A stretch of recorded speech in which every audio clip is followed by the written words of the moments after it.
¿Qué tal? Buenos días. Hoy la noticia del día tiene que ver con el Mundial de Fútbol de Qatar. Ha empezado a rodar el balón del Mundial y está por ver si el fragor del fútbol ocultará todas las polémicas en torno a la sede elegida. Hace 12 años, que tampoco es que se supiera ayer, pero es cierto que la diferencia de valores de este país, que apenas tiene 40 años de historia, y las democracias occidentales se han hecho más evidente al poner el foco allí. Desde asuntos nimios, como la prohibición de consumir alcohol, hasta los más graves, como la relación de las mujeres a un papel obligatoriamente menor. Por cierto, el primer partido lo ganó Ecuador.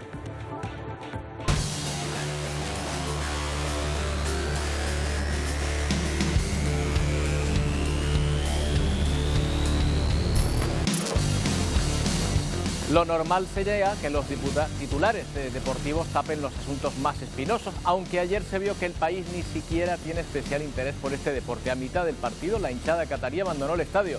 Los que realmente querían ver el partido, pero no tenían para pagar el precio de la entrada, se sumaron en masa a la propuesta de llenar otro estadio, pero para verlo a través de pantallas gigantes. En defensa del régimen catarí ha salido el presidente de la FIFA, que combinaba a Europa a pedir perdón por sus 3000 años de historia.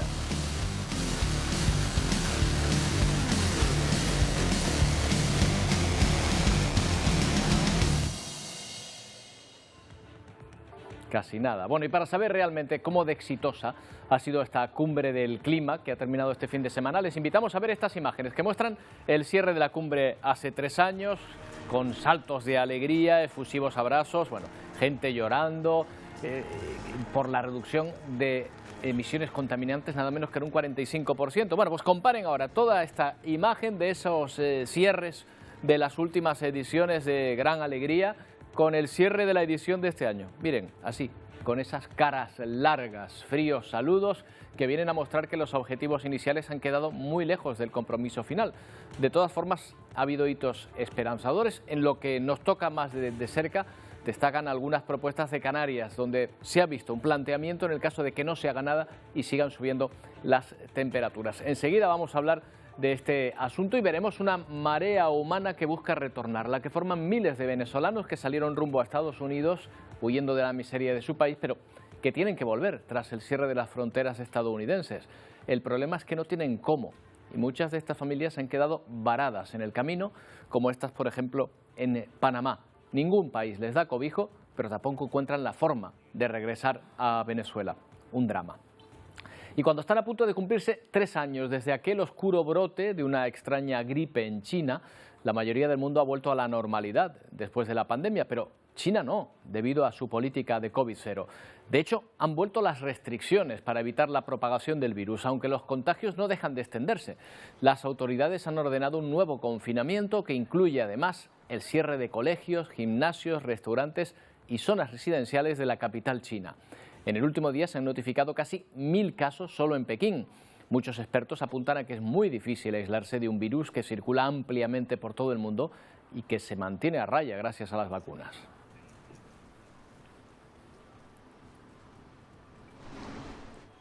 En torno a la guerra de Ucrania, Zaporilla vuelve a estar bajo el asedio de las bombas, con la agravante de que muchas están cayendo cerca de la central nuclear ubicada allí. Naciones Unidas denuncia y advierte de que se está jugando con fuego. Y de nuevo Rusia y Ucrania se señalan mutuamente de esos bombardeos. Moscú sostiene que Kiev lanzó al menos 14 proyectiles contra la planta ocupada por las fuerzas del Kremlin desde el inicio de la guerra. Ucrania, por su parte, ha contabilizado 12 impactos y acusa a Rusia, por su parte, de poner al mundo entero en peligro.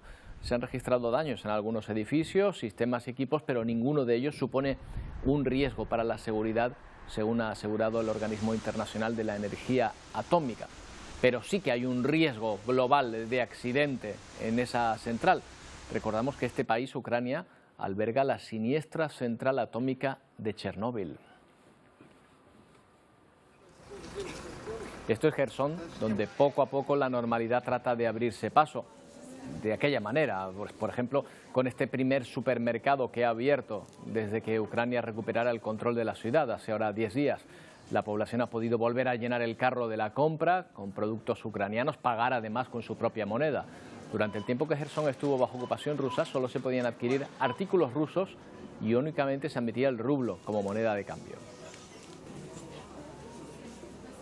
Esto es el Mar Negro, fin de semana de mucho movimiento. Hasta 9 barcos con más de 162.000 toneladas de grano han partido de los puertos ucranianos después de que la pasada semana se prorrogase 4 meses más el acuerdo de exportación de cereales. Gracias a ese pacto ya se han enviado más de 11 millones de toneladas de alimentos esenciales al resto del mundo desde el pasado mes de julio.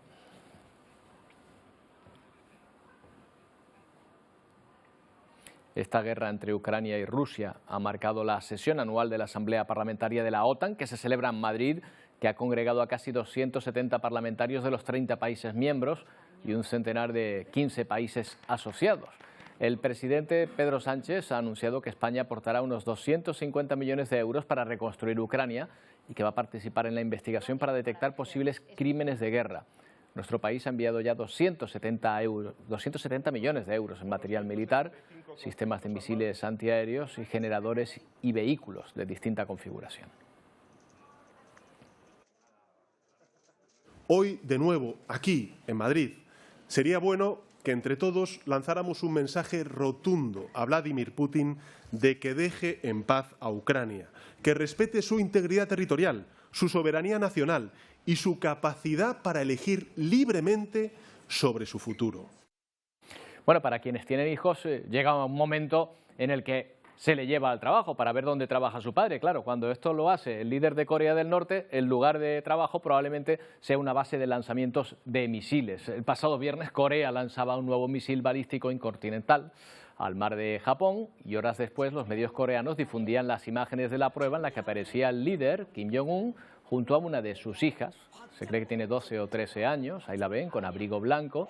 Es la primera vez que aparece ante las cámaras, algo que es sorprendido, dado el tremendo hermetismo que existe siempre en torno al régimen y los pocos datos que se conocen sobre la familia del líder coreano.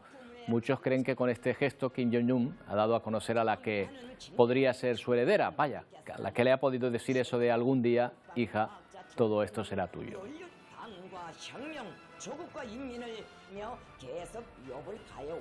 Y en la propuesta final de decisiones de la COP27, la cumbre sobre el clima, se leen palabras como preocupación u objetivos inalcanzados. Ni siquiera se ha llegado a un acuerdo para la eliminación progresiva de todos los combustibles fósiles, que era uno de los principales llamamientos de la cumbre del año pasado en Glasgow.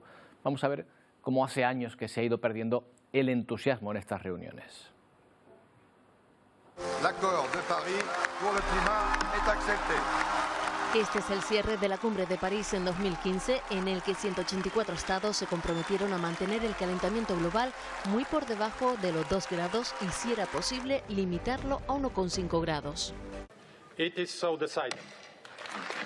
Y el salto del presidente de la COP24 3 años más tarde, en 2018, en la clausura de la cumbre de Polonia. Entusiasmo al concluir que antes de 2030 se podría reducir las emisiones en un 45% respecto a los valores de 2010, además de llegar al balance de 0 emisiones antes de 2050. Pero en el cierre de la cumbre del clima celebrada este año en Egipto, pocos aplausos y preocupación porque no se alcanzan los objetivos marcados. La distancia entre dónde debemos estar y dónde estamos es más grande que nunca en materia de emisiones de gases de efecto invernadero, derechos humanos y equilibrios geopolíticos. Muchas promesas y planes de futuro, pero sin agendas concretas para que algo cambie. La COP27 acabó con la sensación de que más de 40.000 personas se reunieron en Egipto para nada.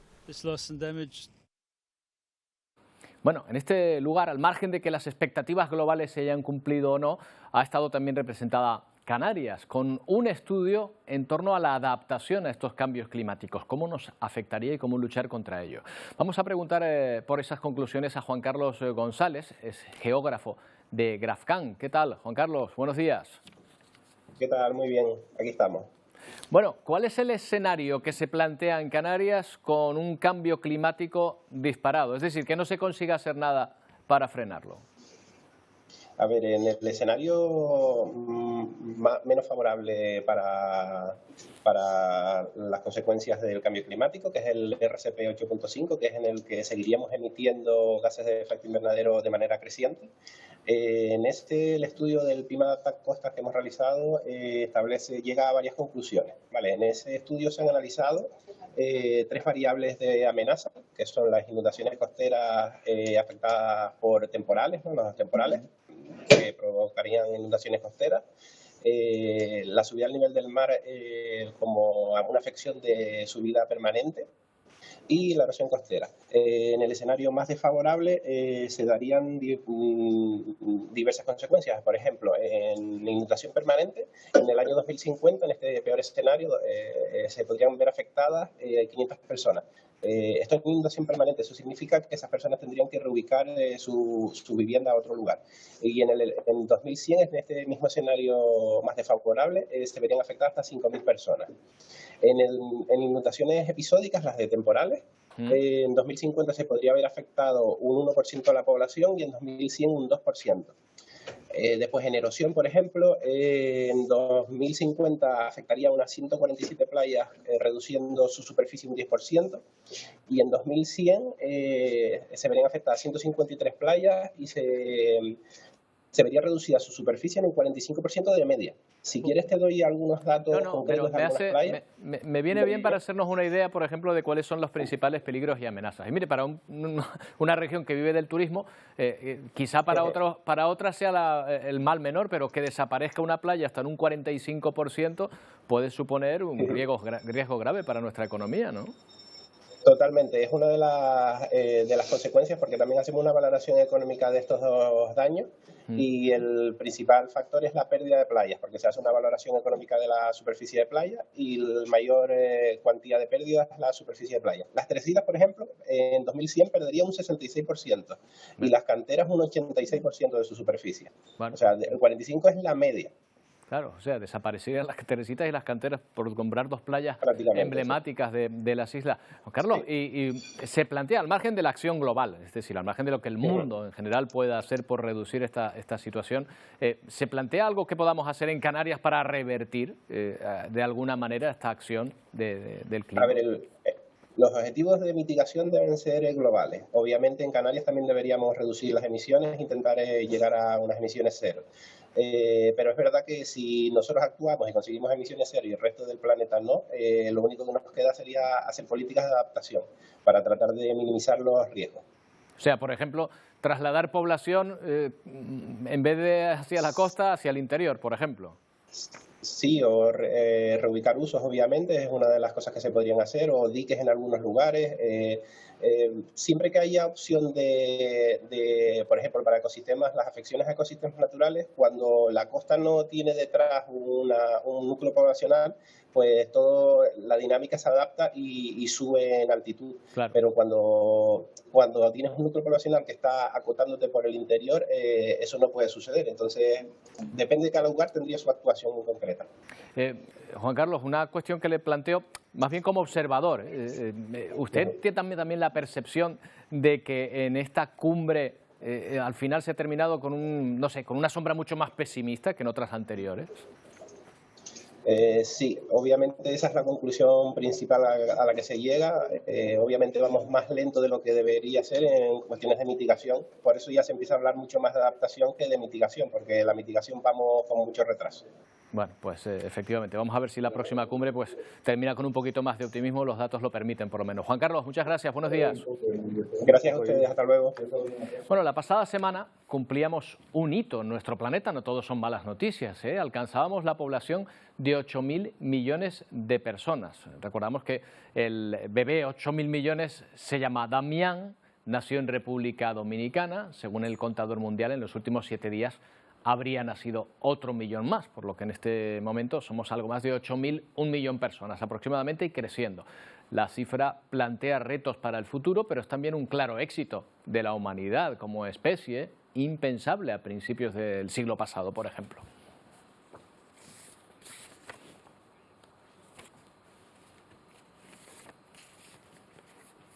Bueno, con nuestros fallos y desastres, lo cierto es que la humanidad ha salido adelante frente a grandes amenazas y ha aumentado notablemente su esperanza de vida.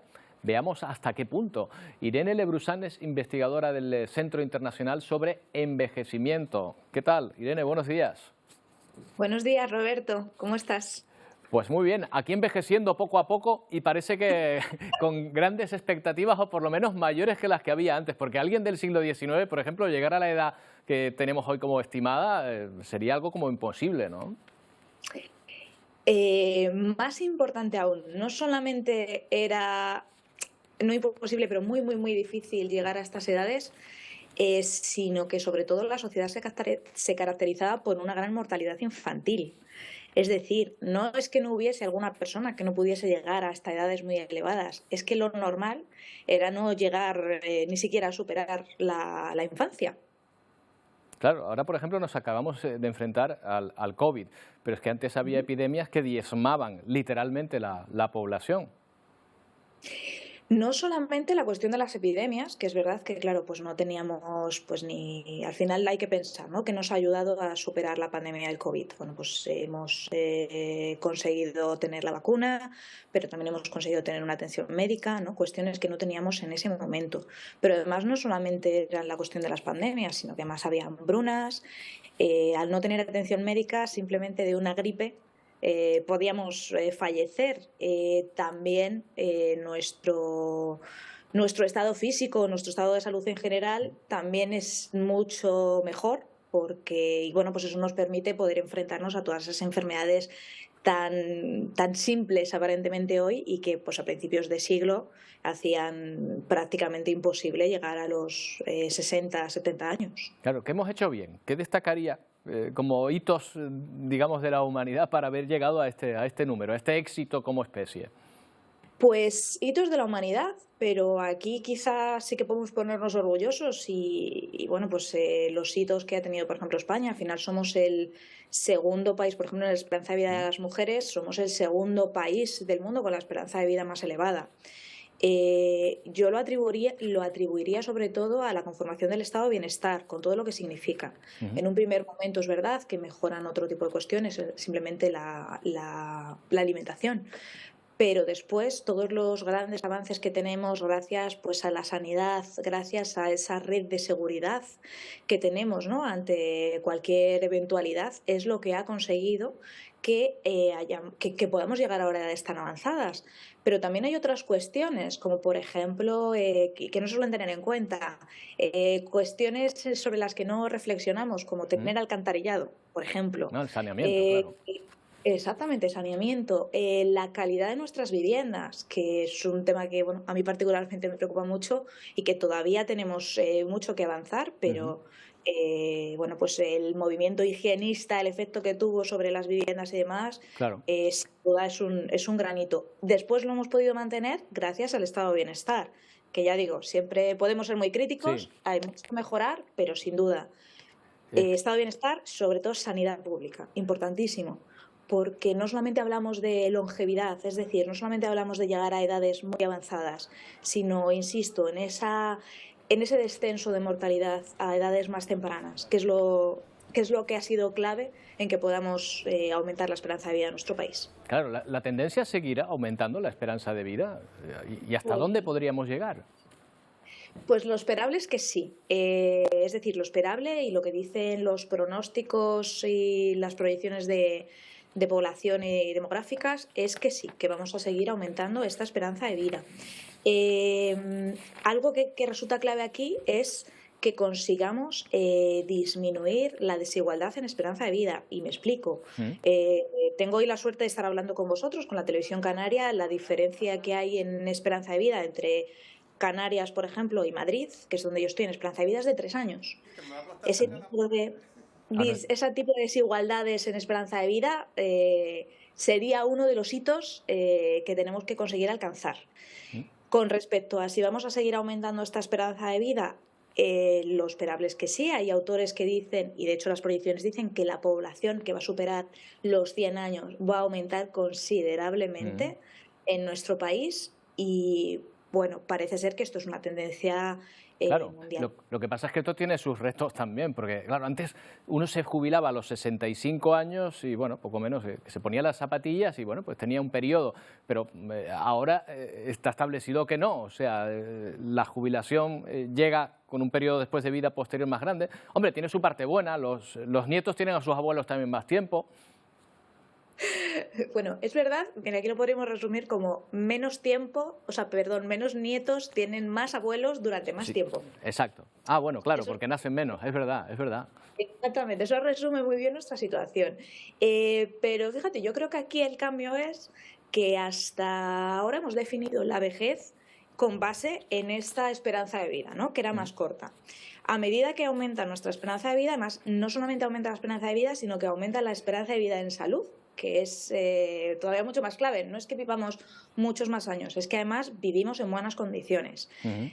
¿Cómo es una persona de 65 años hoy día y cómo era hace 30 años? Simplemente hace 30 años, no estamos hablando de un tiempo tan enorme, ha cambiado muchísimo, en condiciones de salud, pero incluso en cómo esa persona entiende su propia vejez.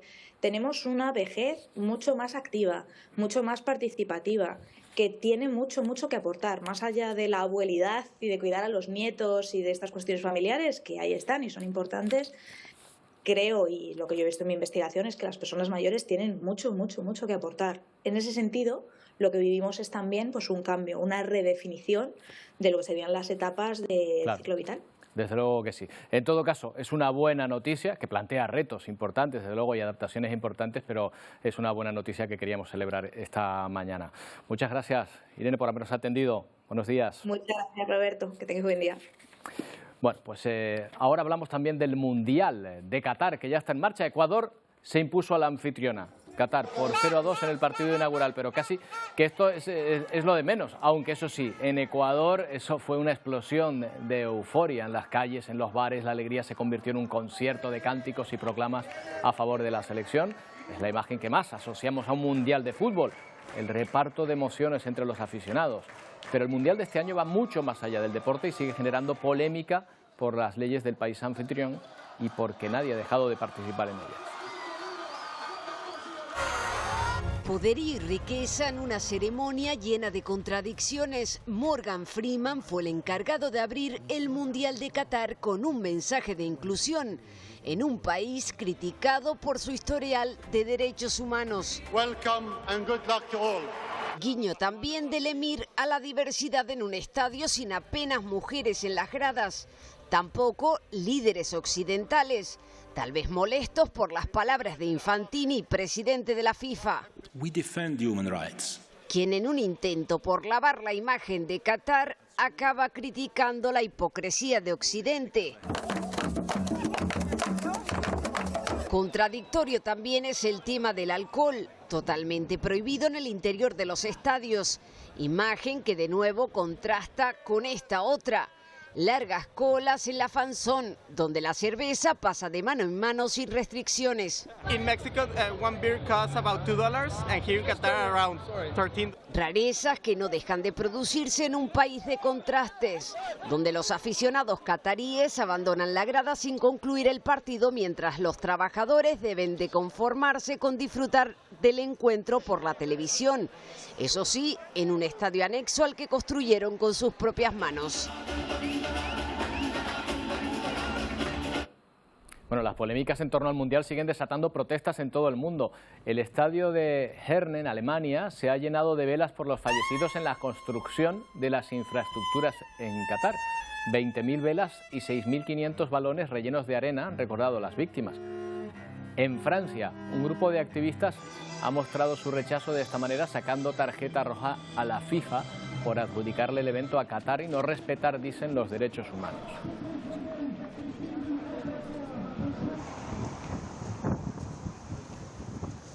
Estas protestas que se generalizan por todo el planeta han hecho que muchos artistas se negaran a actuar este fin de semana en Qatar.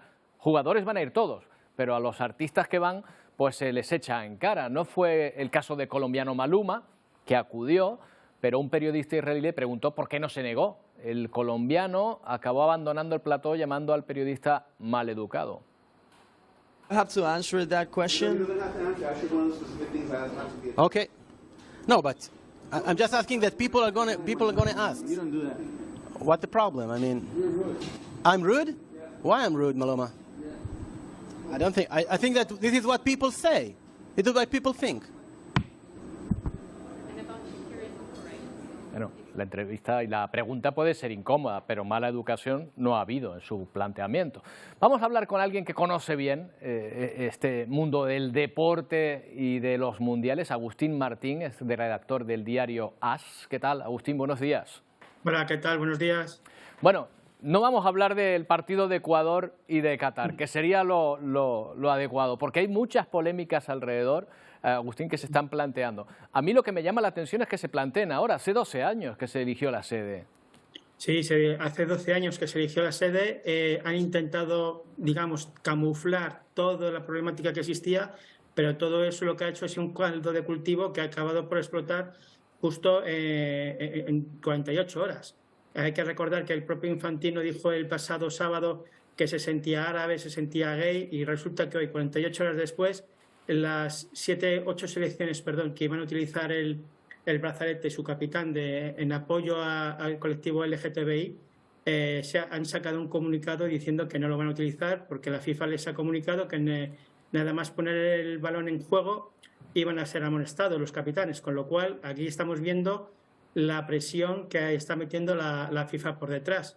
La FIFA se vendió, digamos, este mundial como que iba a ser una nueva experiencia. Lo que se está viendo es que el dinero es lo que ha corrompido, lo que está corrompiendo toda esta competición. Apenas llevamos, que decirte, un día de competición y 2 días desde que empezase, digamos, oficialmente el torneo. Sí. Y yo creo que llevamos 2 días, 2 grandes polémicas, y nos quedan bastantes más por vivir todavía. Claro, porque la esperanza, me imagino, de la FIFA, de la organización, es que cuando ruede el balón pues se deje de hablar de estas cosas, pero no parece que vayan los tiros por ahí todavía, ¿no? No. La FIFA piensa que una vez que el balón se ponga en juego, pues que cuando aparezcan pues los Messi, los Cristiano, las grandes estrellas, en definitiva, todo se va a echar al olvido, se va a echar a un lado, y cuando acabe dentro de un mes todo volverá a la normalidad en Qatar. Y si te he visto, no me acuerdo, ellos han cogido el dinero y ya está. Hay que recordar que también la FIFA ya ha hecho esto en otras ocasiones. Por ejemplo, en el año 66, Stanley Rose, que era el presidente de la FIFA, unos años antes, en el año 58-59, medio obligó a que el Mundial del 66 se celebrase en Inglaterra porque era su país natal. En el año 70, ya con Avalanche, pasó 3/4 partes de lo mismo. En Brasil, esta vez. Que era un nadador brasileño, llega al cargo de presidente de la FIFA, y tanto para el Mundial del 70 como para el Mundial 86, que se celebran los dos en México, se vende a una televisión mexicana, a un millonario mexicano, sobre todo desde el 86, que se celebraba en Colombia, debido al terremoto que había sucedido 2 años antes, en el 84, se cambió urgentemente la sede, pasando a ser en México 86, y todo vendido al dinero de Televisa. Entonces, no es algo nuevo, digamos, no es algo novedoso. Claro, lo que ocurre es que lo que se pone en cuestión también es el régimen en sí. Quizá para comparar esto tendríamos que irnos a la Argentina del 78. 78, efectivamente, igual, 3/4 partes de lo mismo. Mientras el balón estaba rodando, hay una película maravillosa que se llama Argentina 1985, que describe cómo era la situación política entonces y los juicios que hubo posterior. Es todo venderse un poco al dinero. En España, cuando se celebró el Mundial 82, hay que recordar lo que se lo dieron en los Juegos Olímpicos de Tokio del 68, 14 años antes. Entonces íbamos a ver qué iba a pasar, si seguía la dictadura o no, pero fíjate, nos dieron el Mundial de aquella manera. Es verdad, de no haberse muerto Franco, el Mundial 82 igual se habría celebrado a lo mejor también en una dictadura, ¿no? Efectivamente. Claro, o sea que de alguna manera quizá los dirigentes de la FIFA, que creo que es una organización privada al fin y al cabo, que es un club de señores que ellos deciden dónde se juega y dónde no responden a un gobierno ni necesariamente a unos valores democráticos, ¿no? Efectivamente, la FIFA es dinero. Vamos a hacer la comparación. FIFA es igual a dinero. Donde vean que hay dinero, ahí se hace. Fíjate, cuando se celebró el Mundial de Estados Unidos en el año 94, no le tocaba a Estados Unidos, pero como le habían dado el Mundial a México en el 86, los americanos protestaron porque en teoría ellos consideraban que les tocaba a ellos, es como si fuese de ahora tú, que se van repartiendo, digamos, los mundiales como si fuese eso un regalo. ¿Por qué? Porque es una manera de inversión, de ganar mucho dinero en poco tiempo. En un mes los beneficios que puede alcanzar un torneo, llevando a las estrellas todas en su plenitud, estamos hablando de cantidades que jamás soñaríamos. Vamos, que es que sería el Producto Interior Bruto de cualquier país mediano. Claro, es un negocio fabuloso el que nos enfrentamos ahí. Oye, no sé si te das cuenta también, Agustín, o percibes como yo cierta hipocresía. Por ejemplo, antes veíamos a Maluma, al que critican por ir a cantar, pero oye, ningún jugador se ha borrado de la lista, por ejemplo, o ningún equipo ha dejado de ir. ¿Por qué se pide gestos a una parte y a otra no, no? Hombre, yo creo que si se da un paso y le sigue otro paso de otra selección, yo creo que esto cambiaría mucho, pero es que nadie lo va a dar. ¿Por qué? Porque a todos les interesa. Claro. Tú piensas que los equipos de fútbol cobran por tener a sus jugadores allí en el Mundial, cobran un dinero diario. Tú imagínate el Barcelona, que tiene 17 jugadores repartidos en 17 selecciones, todos los días es ingresar dinero, ingresar dinero. Claro. El caso de Benzema, por ejemplo, que no va a jugar porque está lesionado, el Real Madrid también recibe un dinero por esa lesión de Benzema que se ha producido con su selección allí. Entonces, de todas maneras, es una manera de tapar, digamos, lo que está ocurriendo, lo que tú deberías de contar, de ver, de explicar, lo tapan todo con dinero. Está tapado todo, con dinero y ya está. No, todo por la pasta, Agustín. Oye, por cierto, ¿dónde es el próximo Mundial? Estoy un poco despistado en esto. Es en 2026 y se celebra en Canadá, en Estados Unidos y México. Bueno, se supone que ahí no... Sí, pero te voy a decir por qué. ¿Sabes por qué se celebra ahí? ¿Por qué? En teoría le tocaba a Canadá. Sí. ¿Vale? Tocaba a un país del norte de América. A Estados Unidos le tocaba este Mundial de 2022, pero como hubo tanto chanchullo y acabó llegando eso a Qatar, Estados Unidos empezó a investigar y empezó a tirar de la manta y sacaron casos de corrupción. Sí, el FIFA Gate, que se llamaba. Efectivamente. Sí. Entonces, a modo de... nos habéis pillado con el carrito de helado, os damos el Mundial siguiente de 2026, pero vamos a ver si le toca a Canadá. Bueno, pues como pasó en 2002, entre Japón y Corea, pues lo repartís. Y México dijo, oye, nosotros también tenemos muy buen tirón en el ámbito futbolístico, tenemos mucha afición, también nos podría venir bien. Perfecto. Y que resulta que el Mundial se va a jugar en 3 países, pero todo lo que es la carne del león, todo lo que es más grueso, todo va a Estados Unidos. De una manera como compensación, entre comillas, por no haberle dado este Mundial de 2022. No hay polémica que quede excluida, me temo, de los Mundiales, aunque suponemos que los siguientes no habrá tanto. Estaremos atentos. Gracias por tu tiempo, Agustín. Un saludo. Nada, un placer. Un saludo, Roberto. Un abrazo. Hasta luego. Bueno, hacemos una pausa, pensamos en fútbol y volvemos enseguida, no tardamos. Por cierto, con esta imagen en directo que nos llega precisamente de uno de los estadios en Qatar donde se va a jugar uno de los partidos esta mañana. Por cierto, muy interesante, Inglaterra-Irán, esta es la fanzone de esta zona y también puede tener mucha polémica la parte política aquí por cómo reaccionarán los jugadores de Irán. Ya ven que lo deportivo es de lo que menos se habla. En fin, veremos cómo se desarrolla el encuentro. Volvemos enseguida.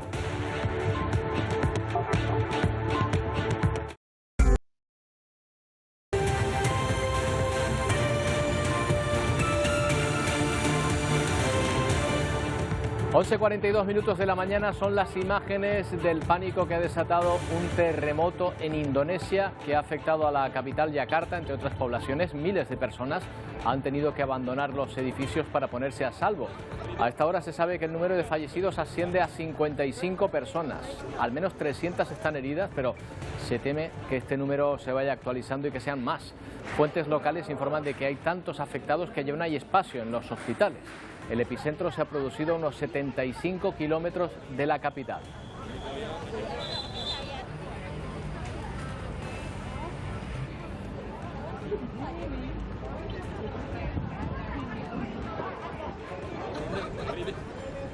Bueno, y en Estados Unidos un nuevo tiroteo se ha saldado con la muerte de al menos 5 personas. Ha ocurrido además en un local en el que lo frecuentaban, un local frecuentado por público LGTBI. Esta es la crónica de lo ocurrido.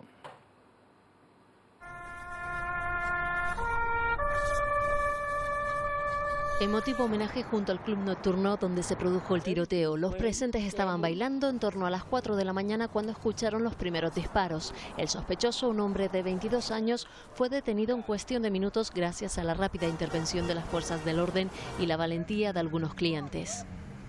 El jefe de policía de Colorado explica que se encontraron al menos 2 armas de fuego en la escena, pero que aún trabajan para identificar a quién pertenecen. El sospechoso ya se encuentra bajo custodia policial y está siendo tratado por lesiones. Además de los 5 muertos, varias de sus víctimas se encuentran en estado crítico, por lo que se teme que aumente la cifra de fallecidos. El gobernador de Colorado, Jared Polis, quien en 2018 se convirtió en el primer hombre abiertamente homosexual en el país en ser elegido gobernador, calificó el tiroteo como un acto de maldad sin sentido durante la vigilia en la Iglesia Unitaria Universalista de Todas las Almas. La ansiedad dentro de las comunidades LGBTQ en los Estados Unidos ha aumentado en medio de un clima político dividido. Bueno, y en Argentina cientos de personas han rendido homenaje a esta mujer, Eve de Bonafini, la fundadora de la Asociación de las Madres de la Plaza de Mayo. Lo han hecho en el mismo lugar donde durante años Bonafini pidió que la dictadura esclareciera los crímenes de miles de personas, entre ellas sus propios hijos, a los que nunca encontró. Se calcula que 30.000 personas desaparecieron durante el régimen militar en Argentina. Bonafini falleció ayer a los 93 años, un símbolo en su país, pero también fuera de las fronteras argentinas.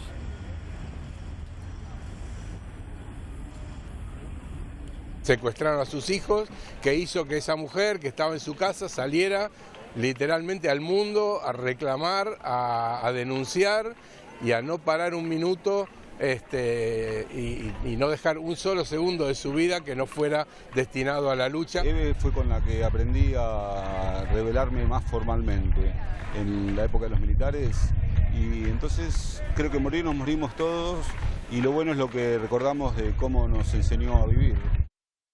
Bueno, ahora van a ver el que es el mayor campamento de migrantes hasta ahora construido en México. Más de 12.000 personas se amontonan allí esperando que Estados Unidos reabra las puertas, pero no es el mejor sitio. Sin controles, por ejemplo, sanitarios, son muchos casos de enfermedades contagiosas que se van acumulando, lo que podría aumentar porque no cesa la llegada de personas a este campo.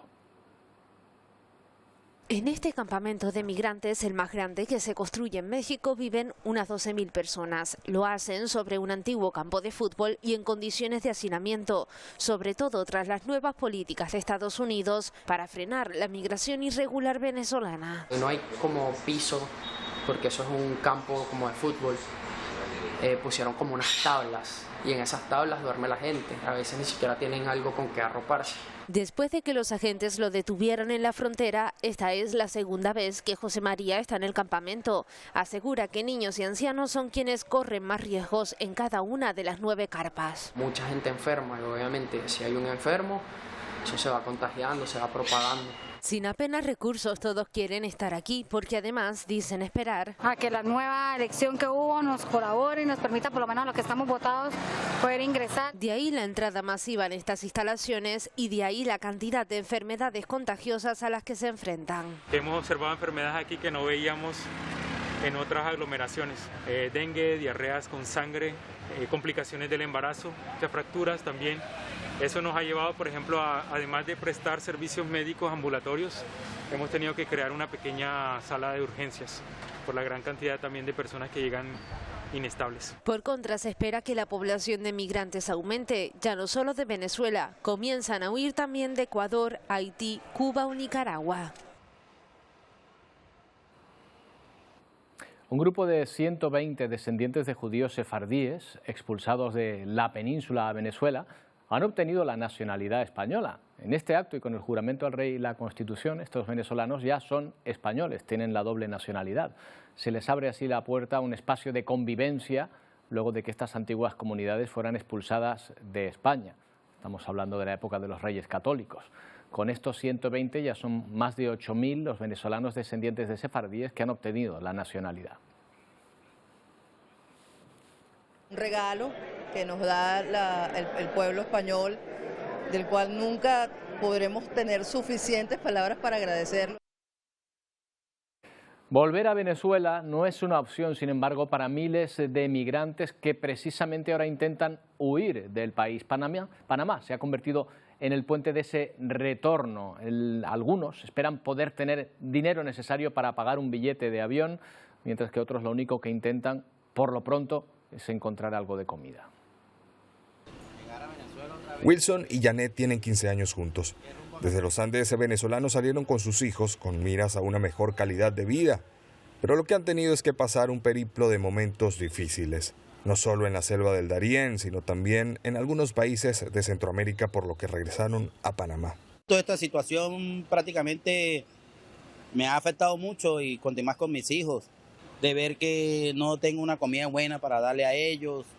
Muchas veces nos pedían agua y nosotros salíamos a que nos colaboraran con agua y no nos daban. Muchos llegaron a este lugar en Panamá tras retornar de otros países como México, Guatemala, Honduras, Nicaragua o Costa Rica. Así fue el caso de Jorge, un tachirense de 31 años que ahora se consuela en el reencuentro con los suyos. Y lo único bonito que me siento acá, pues, es llegar y pasar una Navidad feliz con mi mamá, mi papá y mi esposa, mis hijos y mis hermanos. En medio de días de espera, la solidaridad de un grupo de panameños y otras nacionalidades se ha hecho presente. Alimentos e insumos llegan diariamente a este lugar, aunque la aspiración principal es que puedan volver pronto con los suyos a Venezuela. Me rompe el corazón ver a muchas madres aquí con esos niños tan pequeños que se fueron por tratar de lograr el sueño americano, pues sin saber que les iba a suceder esto y que están aquí varados con esos niños sin saber qué hacer. El albergue habilitado ha despedido a miles que han partido a Venezuela, pero sigue recibiendo migrantes a diario. Bueno, un drama de ida y vuelta, ya lo ven, el de decenas de miles de venezolanos. Vamos a ver qué nos traen nuestros compañeros de Ponte al Día, que llegan dentro de un momento. Wendy, Pedro, buenos días. Buenos días. Muy buenos días, Roberto. ¿Qué tal? Bueno, pues preparados, con las pilas cargadas después del fin de semana, Sí. para arrancar una semana en Ponte al Día. Y entre nuestros contenidos, hoy vamos a hacernos eco de esa lamentable situación que se vivía, esa escena que se vivía en dos campos de fútbol en Canarias este pasado fin de semana. Las peleas fueron protagonistas y ahí lo están viendo a nuestra espalda, estas imágenes, peleas, puñetazos entre niños y padres que se veían involucrados. Y nosotros hoy nos vamos a preguntar pues hasta qué punto los padres tienen responsabilidad en esto, en este comportamiento que distan muchísimo de los valores que se intentan inculcar en el deporte. Vamos a abordar este asunto y estas peleas que tuvieron lugar, como decíamos, este pasado fin de semana. Más cositas también. Tenemos más cosas porque esta semana es la semana del Black Friday. Ya saben, esa jornada en la que muchos establecimientos ofrecen sugerencias, descuentos. Muchos establecimientos de Canarias han aumentado la plantilla, pero no podemos perder de vista la inflación, esta complicada coyuntura económica que estamos viviendo, y eso nos lleva a preguntarnos si vamos a comprar más o menos y también conocer un poco cuáles son las previsiones de esos comerciantes. Todo ello lo vamos a abordar con nuestro economista Jonathan Márquez, pero también vamos a hablar con la OCU para saber a qué atenernos cuando vamos a comprar, y también con la Asociación de Comerciantes. Todo esto y muchísimo más, ya saben, a partir de las 12 aquí en Televisión Canaria comienza Ponte al Día. Hasta ahora, Roberto. Hasta ahora. Hasta ahora, compañeros. Bueno, vamos a hablar de Twitter porque tras una encuesta, su nuevo propietario Elon Musk ha anunciado que readmite en la red a Donald Trump. En la encuesta ganó el sí a favor de dejar de nuevo vía libre al expresidente de los Estados Unidos, por lo que Musk ha dicho que el pueblo ha hablado. No es la única noticia relacionada con esa red social. Musk tiene un gran problema con sus empleados. Tras la última renuncia en masa, se habría quedado con menos de 1.000 trabajadores, de los algo más de 2.000 que le quedaban tras el despido masivo que ejecutó cuando se hizo con la plataforma.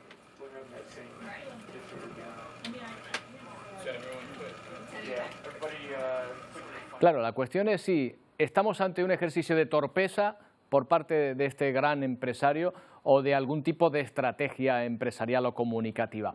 A ver qué opina de esto un experto, Fernando Checa, profesor de comunicación en la Universidad Internacional de La Rioja. ¿Qué tal? Buenos días.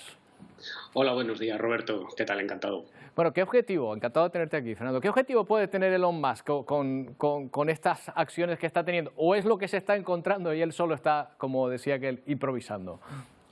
Pues a tenor de los resultados que se están produciendo en estas semanas, desde que Elon Musk es efectivo ya como propietario de la compañía, como propietario de Twitter, uno puede pensar que los objetivos desde luego no son claros, puesto que los resultados están siendo nefastos, tanto en sus decisiones en cuanto a los despidos que se han producido en Twitter e incluso a la propia forma de estar operando la compañía, de manera que la sensación que da es que ha aterrizado en una compañía sin tener demasiado claro, en una red social, con compañía que tiene y posee una red social sin tener demasiado claro hacia dónde quiere llevar dicha empresa.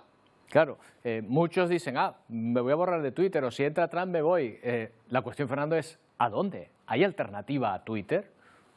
Bueno, en estos momentos se están creando algunas alternativas, ¿no? Quizá de la que más se habla es de Mastodon. Lo que ocurre es que Mastodon es bastante parecido a Twitter, pero quizá la curva de aprendizaje sea un poco más complicada, ¿no?